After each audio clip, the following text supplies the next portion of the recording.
এই জীবনই আর রাখবো না। মানুষ খালি সমালোচনা করে, আমি পড়ালেখা করছি, চাকরি বাকরি করি, আমি আজকে মরে যাবো, আমি আজকে এই জীবনই রাখবো না।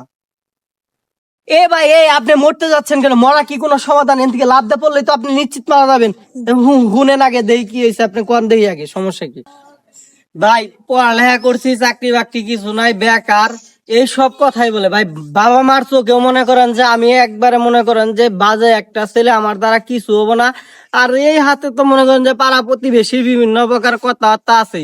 এই জীবন রাহার চাইতে ভাই না রায় বেলা মানুষ এমন ভাবে মনে করেন যে আমার নিয়ে কথাবার্তা কয়। আমার জীবনটা আজকে মনে করেন যে এই শেষ করে দেওয়ার জন্য আছে। আমার আর বাইসা থাকার মনে করেন যে বিন্দু মাত্র আশা নাই দুনিয়াতে। কারণ বেকার ছেলের কষ্ট একজন মনে করেন যে একজন বেকারই বোঝে, তাছাড়া কেউ বোঝে না। বাবা মার চোখে তো একবারে মনে করেন যে বাজে ছেলে আমি। কেন ভাই চাকরির আবেদন করেন নাই আপনি? ভাই চাকরির আবেদন ভাই অনেক করছি।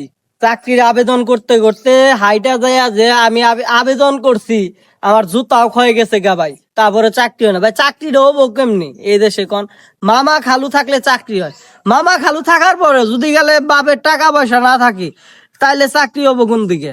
এটা মনে করেন যে 10-15 লাখ টাকা দিব একটা সরকারি চাকরি হবো, এইভাবে মনে করেন যে চাকরি হয়। তাছাড়া কিন্তু হয় না, কারণ দেশের পরিস্থিতি তো বুঝেনি, সব জায়গায় ঘুষ ঘুষ দুর্নীতি বইরা গেছে গা। এভাবে কোনোদিন চাকরি হয় ভাই? এই জন্য মনে করেন আক্ষেপ, আমার বাঁচার কোনো ইচ্ছাই নাই।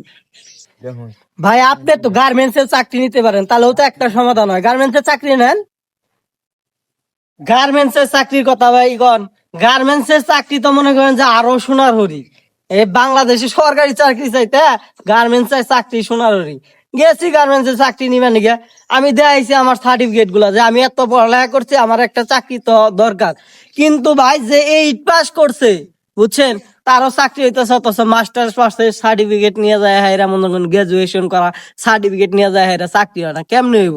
কারণ চাই কি কয়, আপনার কি অভিজ্ঞতা আছে? অভিজ্ঞতা ছাড়া তো চাকরি হইব না। দেখেন, এত কষ্ট করে এত টাকা পয়সা দিয়ে পড়ালেখা করলাম, অবশেষে গার্মেন্টস এর গেটে যায় আমাদের অভিজ্ঞতা দিতে হয়। তাহলে যদি গেলে আমাদের শিক্ষা ক্ষেত্রে যদি গেলে আমাদেরকে মনে করেন যে আপনার ওই যে গার্মেন্টস এর চাকরির ট্রেনিং দেয়, তো ওই পড়ালেখা না করাইয়া এত সার্টিফিকেট দিয়ে কি করবো যদি গার্মেন্টস এর চাকরি না হয়?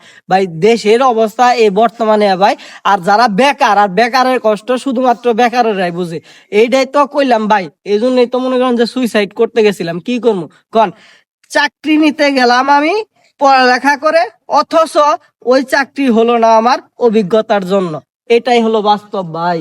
এই জন্যই তো অবস্থা আমার, এই অবস্থা আজকে।